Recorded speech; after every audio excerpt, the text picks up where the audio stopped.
পুরো জমিতে আগাছা ভর্তি হয়ে গেছে। এগুলো যে কতদিনে পরিষ্কার করব। কি ব্যাপার গণেশ দাদা, তোমার কাজ এখনো শেষ হয়নি? আর কতদিন লাগবে? জানি না দাদা, জমিতে যে পরিমাণ আগাছা হয়েছে আরো 2 দিন লাগবে মনে হয়। ঠিক আছে দাদা, তুমি বরং কাজ করো, আমি বাজারে যাই। আচ্ছা ঠিক আছে। এরপর গণেশ কাজ করে সন্ধ্যার সময়ে বাড়িতে ফিরে গেল। গণেশ গ্রামে থাকতো। তাদের গ্রামের নাম ছিল রামনগর। গণেশের স্ত্রীর নাম ছিল শ্যামলী। গণেশ বাড়িতে এসে তার স্ত্রীকে ডাকতে থাকে। গিন্নি, ও গিন্নি, কোথায় গেলে? হ্যাঁ গো, বলো, তোমার কাজ হলো? হ্যাঁ গো, আজকের মতো হয়ে গেছে। কাল আবার যেতে হবে। দাও, এবার আমায় কিছু খেতে দাও। তুমি হাত মুখ ধুয়ে এসো, আমি তোমার খাবার দিচ্ছি।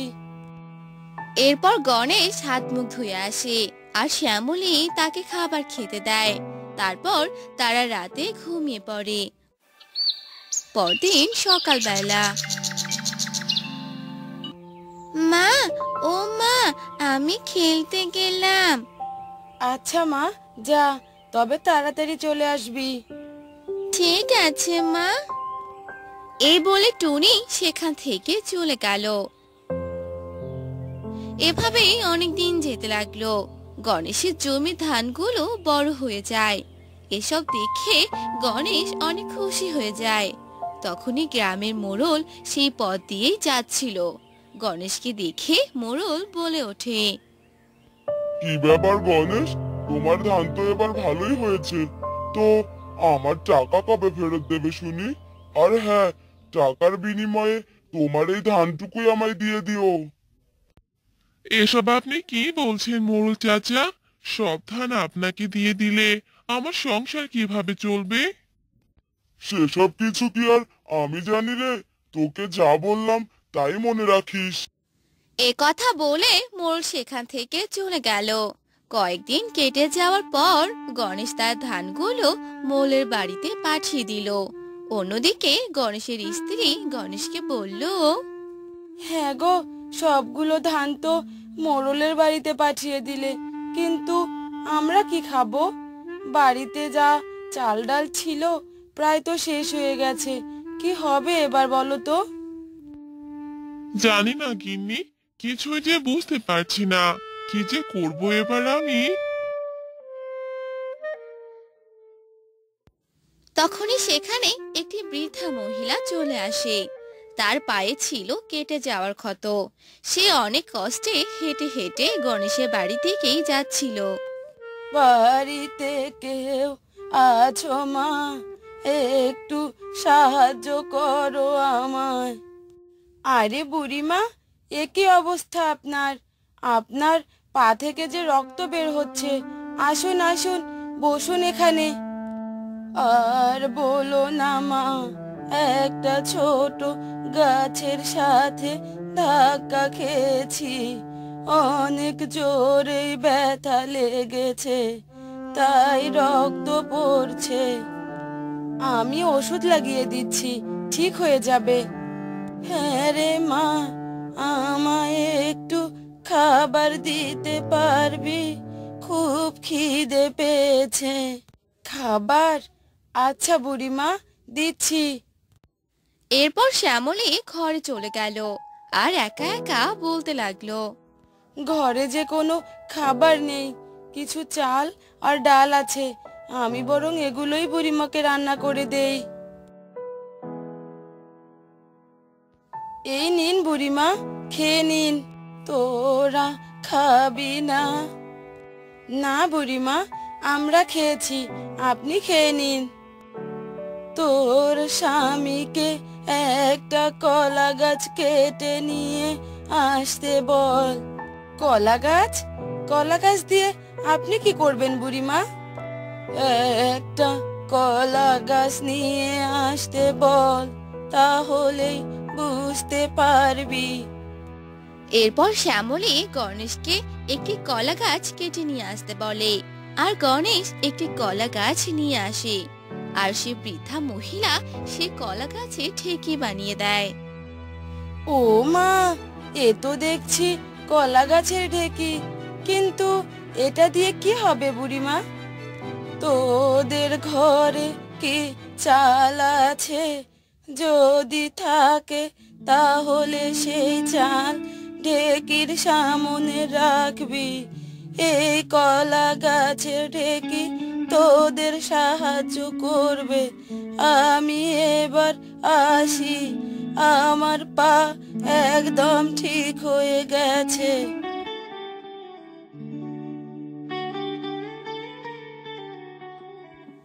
এই বলে বৃদ্ধা মহিলাটি সেখান থেকে চলে যায়। গণেশ ও শ্যামলী কিছুই বুঝতে পারে না। বৃদ্ধা মহিলাটি চলে যাওয়ার পর তার কথা মতো শ্যামলী কিছু চাল এনে কলা গাছের ঢেকির সামনে রাখে, আর কিছুক্ষণের মধ্যেই সেই চাল দ্বিগুণ হয়ে যায়। ও মা, এসব আমি কি দেখছি? এই চাল তো দেখছি দ্বিগুণ হয়ে গেছে। হ্যাঁ, তাই তো দেখছি। মাঝে বুড়ির রূপ ধারণ করে আমাদের সাহায্য করলেন। মা, তোমায় অনেক ধন্যবাদ। এরপর তারা অনেকগুলো চাল করে নিল। এরপর সে ঢেকির সাহায্যে সেগুলো আটা বানিয়ে নিল। আর শ্যামলী তার স্বামীকে বলল, হ্যাঁ গো, তুমি বরং একটা দোকান বানিয়ে ফেলো। আমি পিঠে বানাবো আর তুমি সেগুলো বিক্রি করবে। এতে করে আমরা সৎ পথে টাকা উপার্জন করতে পারবো। শ্যামলীর কথা মতো গণেশ একটি পিঠার দোকান দিয়ে দিল। আর শ্যামলী সেই আটা দিয়ে পিঠা বানিয়ে আর সেগুলো বিক্রি করতে লাগলো। তাদের যখনই চাল শেষ হয়ে যেত, তারা তখনই সেই কলা গাছে ঠেকির সামনে কিছু চাল রাখতো। এভাবে আস্তে আস্তে তাদের দিন ভালোভাবেই যেতে লাগলো। হ্যাঁ গো, আজকে কত টাকার পিঠে বিক্রি করলে? হ্যাঁ গো গিন্নি, পিঠের চাহিদা দিন দিন বেড়ে যাচ্ছে। ভালোই রোজগার করতে পারছি। কলা গাছের ঠেকিটা দিয়ে চালও পেলাম, সাথে করে আটাও বানাতে পারলাম। ভালোই হলো, তাই না গো? হ্যাঁ গো, ভগবান এবার আমাদের অনেক বড় উপকার করলো। বাবা বাবা, আমি পিঠা খাবো, আমাকে পিঠা দাও। যত খুশি খেতে পারিস মা, কোনো সমস্যা নেই। এরপর তারা একটি সুন্দর বাড়ি বানিয়ে ফেললো আর কলা গাছের সাহায্য নিয়ে সুখে শান্তিতে থাকতে লাগলো। তাদের আর কোনো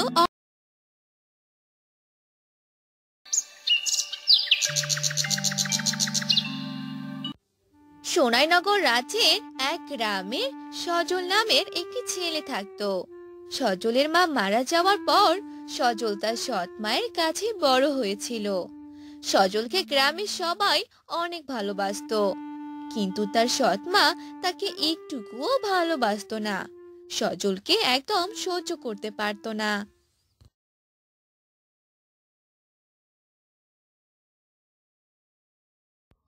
আরে বাবা সজল, এখনো না ঘুমিয়ে জেগে আছিস কেন রে বাবা? কি হয়েছে তোর? না না বাবা, কিছুই হয়নি। আমার আসলে চোখে ঘুম আসছিল না, তাই জেগে। তা তুমি আমার ঘরে এলে যে, কিছু বলবে নাকি বাবা? তোর ঘরে বাতিটা জ্বলে আছে, তাই তোকে দেখতে এলাম। নে নে, এবার ঘুমিয়ে পড়, অনেক রাত হয়েছে।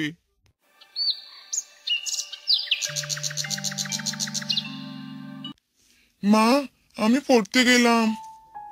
সে কি রে, পড়তে যাবি মানে? তোকে পড়াশোনার খরচ কে দেবে শুনি? এত পড়াশোনা করে কিছুই হবে না। যা, বইগুলো ঘরে রেখে দিয়ে আয়। যে কাজগুলো করতে বলবো সেগুলোই করবি, বুঝলি?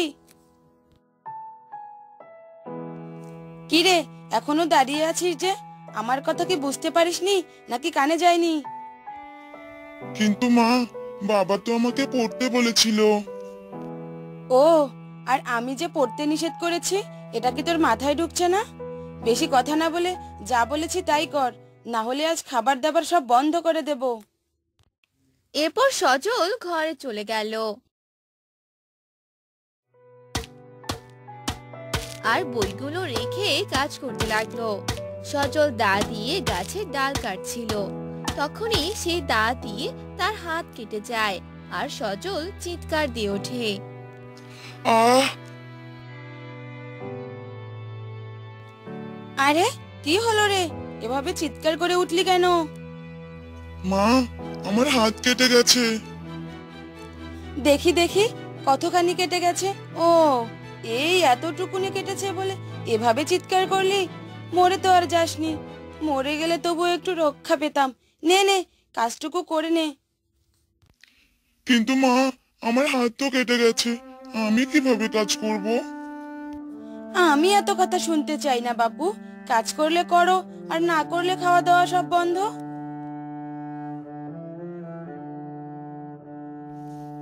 আজ যদি আমার মা বেঁচে থাকতো তাহলে মা কখনোই আমার সাথে এরকম করতো না।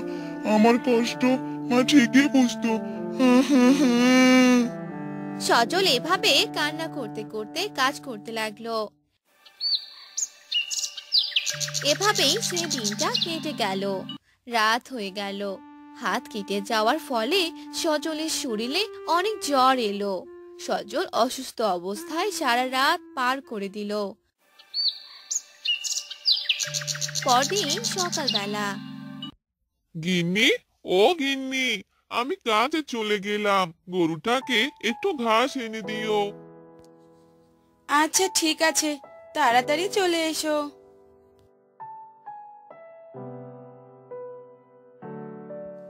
কি রে সজল, এখনো কি সকাল হয়নি শুনি? আর কখন ঘুম থেকে উঠবি তুই? সজলের মা বারবার সজলকে ডাকতে লাগলো, কিন্তু সজল বিছানা থেকে উঠতেই পারছিল না। তখন সজলের মা সজলের ঘরে চলে গেল। কি রে নবাবজাদা, কতক্ষণ থেকে তোকে ডাকছি, তুই কি আমার কথা শুনতে পাস না? মা, আমার শরীর অনেক খারাপ লাগছে, আমি যে বিছানা থেকে উঠতে পারছি না। এত কথা আমি আর শুনতে চাই না, তাড়াতাড়ি উঠে গরুর জন্য ঘাস কেটে নিয়ে আয়। মা, আমার সত্যি অনেক জ্বর, আমি যে কাজ করতে পারবো না। কি, কাজ করতে পারবি না? বেশি বার বেড়ে গেছিস তাই না? আজ তোকে মেরেই ফেলবো।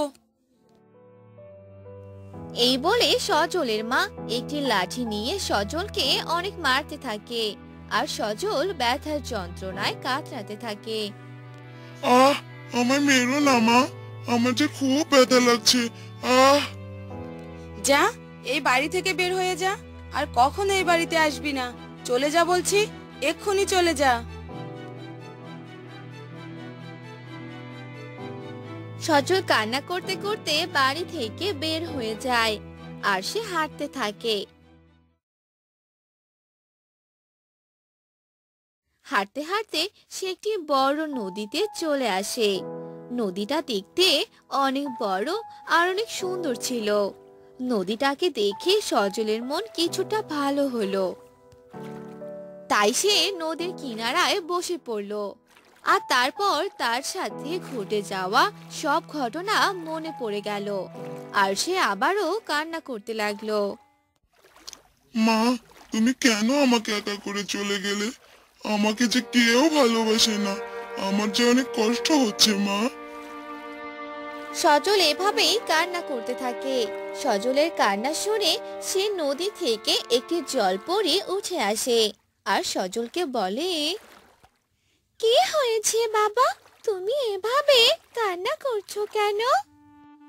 তখন সজল সব ঘটনা সে জলপরীকে খুলে বলে। এসব শুনে জলপরীরও অনেক খারাপ লাগে, তাই জলপরী সজলকে বলে ওঠে, বাবা সজল, তুমি কোনো চিন্তা করো না, আজ থেকে আমি তোমার মা, আমি তোমার অনেক খেয়াল রাখবো। তুমি সত্যি বলছো জলপরি? তুমি আমার মা হবে? হ্যাঁ, আজ থেকে আমি তোমার মা। এসব শুনে সজল অনেক খুশি হয় আর সে জলপরি সজলের কাটা স্থান সুস্থ করে দেয় আর নদীর কিনারায় সজলকে একটি বাড়ি বানিয়ে দেয়। এরপর থেকে সজল সেখানেই থাকতে লাগে।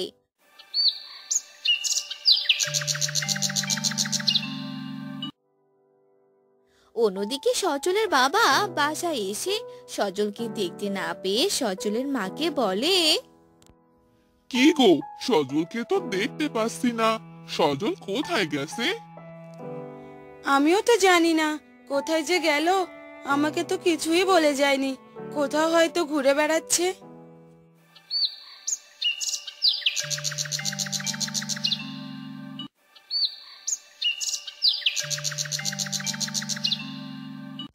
এভাবেই অনেক দিন কেটে যায়। সজলের বাবা সজলকে অনেক খোঁজে, কিন্তু কোথাও খুঁজে পায় না, আর নিরাশ হয়ে বাড়িতে চলে আসে। অন্যদিকে সজল তার নতুন মা জলপরীকে সাথে পেয়ে অনেক আনন্দে দিন কাটাতে থাকে।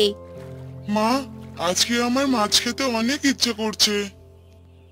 তুমি এখানে থাকো, আমি এখনই তোমার জন্য মাছ নিয়ে আসছি। এরপর জলপরী পানিতে ডুব দেয়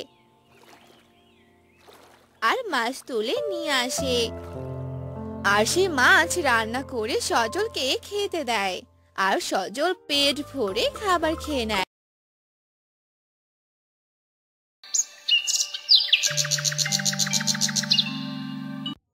কদমতলী নামে একটি গ্রামে বাস করত রাকেশ। তার ছিল 3টি কন্যা, কিন্তু রাকেশ তার এই মেয়ে কন্যাকে একদম পছন্দ করে না, কারণ তার ছেলে সন্তান পছন্দ ছিল, কিন্তু তাদের কোনো ছেলে সন্তান ছিল না। এই নিয়ে তাদের বাড়িতে সব সময় ঝগড়া লেগেই থাকতো। একদিন সকালবেলা,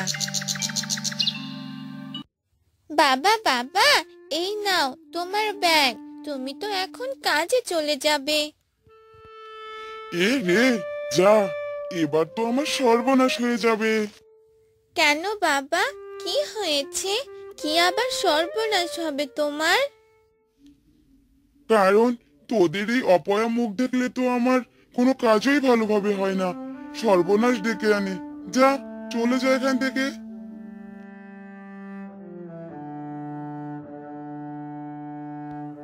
এ কথা শুনে রিয়া মন খারাপ করে সেখান থেকে চলে যায়, আর রাকেশ তার কাজে চলে যায়।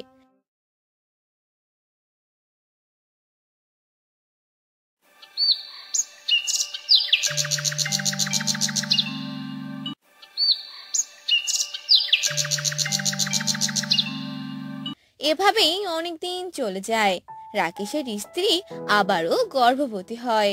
রাকেশ তখন অনেক খুশি হয়ে যায় আর বলে, এবার আমার ছেলে সন্তান চাই, আর ছেলে সন্তান হলে আমি গ্রামের সকলকে মিষ্টি খাওয়াবো।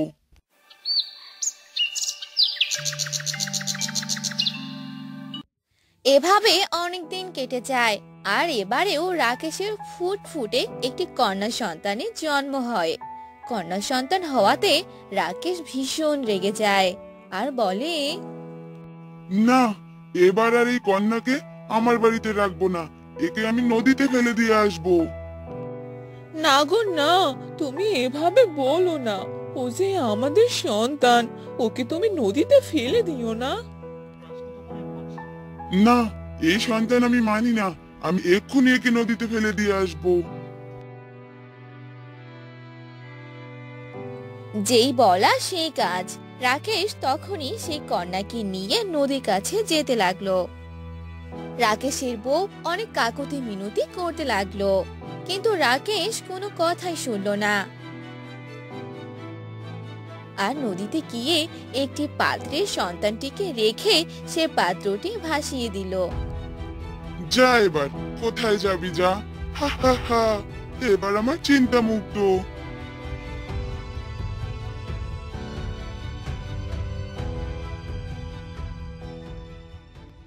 একে, আমার সন্তান কোথায়? ওকে আমি নদীতে ফেলে রেখে এসেছি, এবার আর আমার কোনো চিন্তা নেই। আহ, এসব তুমি কি বলছো গো? আমার সন্তান। এভাবেই রাকেশের বউ কান্না করতে থাকে। অন্যদিকে সেই পাত্রটি ভাসতে ভাসতে মৎস্য রানীর দেশে চলে যায়। আর সেই সময় মৎস্য রানী সে পাত্রটা দেখতে পায়। এ কি, এই পাত্রটা কিসের? পাত্রটা তো এদিকেই আসছে। যাই তো, গিয়ে দেখি কি আছে ওখানে। এ কি, এখানে তো একটা কন্যাকে দেখতে পাচ্ছি। বাহ, কি সুন্দর দেখতে।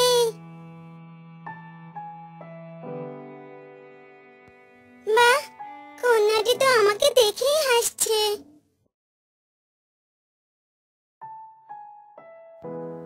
এরপর মৎস্য রানী সেই কন্যাকে সাথে করে নিয়ে গেল।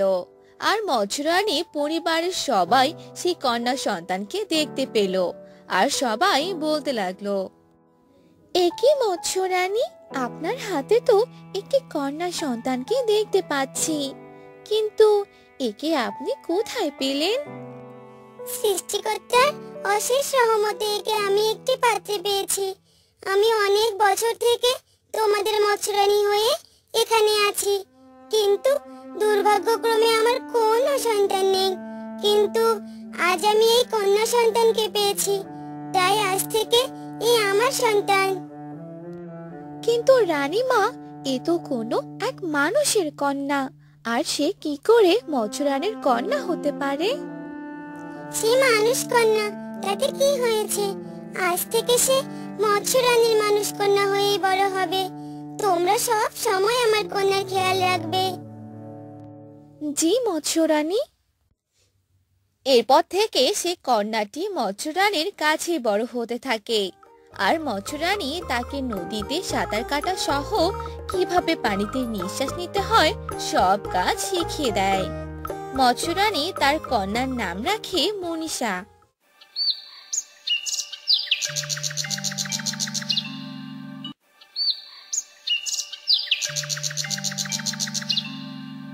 এখন মনীষা বড় হয়ে গেছে। আচ্ছা মা, তোমাকে একটা কথা বলি। হ্যাঁ রে মা, বল। আমি তো তোমাদের মতো দেখতে নই, আমি তো একদম আলাদা দেখতে। তোমাদের পুরো শরীর কত সুন্দর, আর আমি তো একদম আলাদা। তাহলে আজকে তোকে পুরো ঘটনা খুলেই বলি। তাহলে শোন, তুই হলি একজন মানুষের সন্তান, আর আমরা হলাম মৎস্য রানী, আর তাই আমরা পানিতে থাকি। কি, আমি কি তাহলে তোমার সন্তান নই? না রে মা, তুই আমার কন্যা সন্তান নস, কারণ আমি তোকে এই নদীতে একটি পাত্রে পেয়েছিলাম, আর ছোট থেকেই তোকে এত বড় করে তুলেছি। আর এখন তুই বড় হয়েছিস, বুঝতে শিখেছিস। তুই যদি এখন চলে যেতে চাস তাহলে যেতে পারিস, আমি তোকে বাধা দেব না। না না মা, এভাবে বলো না। আমি তোমাকে ছেড়ে কোথাও যাব না। জন্ম দিলেই মা হওয়া যায় না। তুমি আমাকে ছোট থেকেই এত বড় করে তুলেছো, তুমিই আমার মা। আর যারা আমাকে এভাবে রেখে চলে গেছে তারা কখনোই আমার বাবা মা হতে পারে না।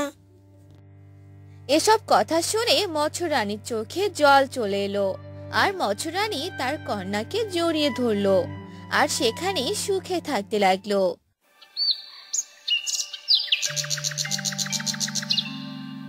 অন্যদিকে রাকেশের বউ বলতে লাগলো, না জানি আমার মেয়েটা কোথায় আছে, কার কাছে আছে। হে সৃষ্টিকর্তা, আমার মেয়ে যেখানেই থাক, ওকে তুমি সুস্থ ও সুখে রেখো। সে যেন মায়ের অভাব কখনো বুঝতে না পারে। সেটাই হলো। মনীষা তার মা মৎস্য রানীকে পেয়ে সুখেই দিন কাটাতে লাগলো।